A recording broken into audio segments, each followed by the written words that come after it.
Conversations picked back up at tonight's school board meeting. Jordan Siopa was there hearing from district leaders. And Jordan, what's different about this renewed proposal?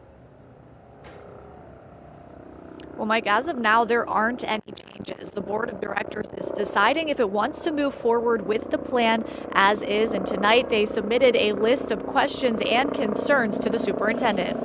It's a new year, and the Pittsburgh Public Schools Board of Directors is taking a fresh look at the proposed plan to close 9 schools. It was important for us to have an open discussion about areas where we felt the plan was adequate and areas where we felt there was more work to be done in order to satisfy the requirements of the board to move forward. Back in November, the board voted against the Future Ready Facilities Plan. Last month, they decided to reintroduce the plan for consideration, leading them to Tuesday night's meeting where they engaged in a lengthy discussion. For those of you who are new to the board, you have an opportunity to raise questions, get clarification on what's been shared. Dr. Ray Hart with the Council of the Great City Schools facilitated the meeting. He said if the board wants to make a change to the plan, it must be a collective decision. I think there can be slight revisions. I think to think that that we as a board can say we should, close this school and not this school takes us from the board work into the superintendent's work. The directors went around the room sharing individual opinions on the plan and what issues are most important to them. That would be something I would like to know, that we have a plan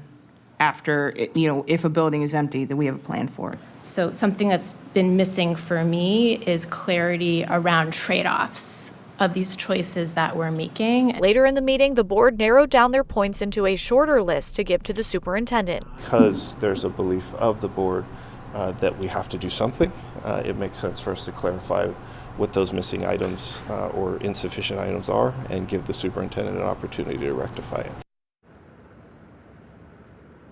Now, Board President Gene Walker says these discussions will continue into March and April. While the timeline is still up in the air, he says the board does hope to have some sort of decision by the end of the school year. Covering Allegheny County and Oakland, I'm Jordan Siopa, Pittsburgh's Action News 4.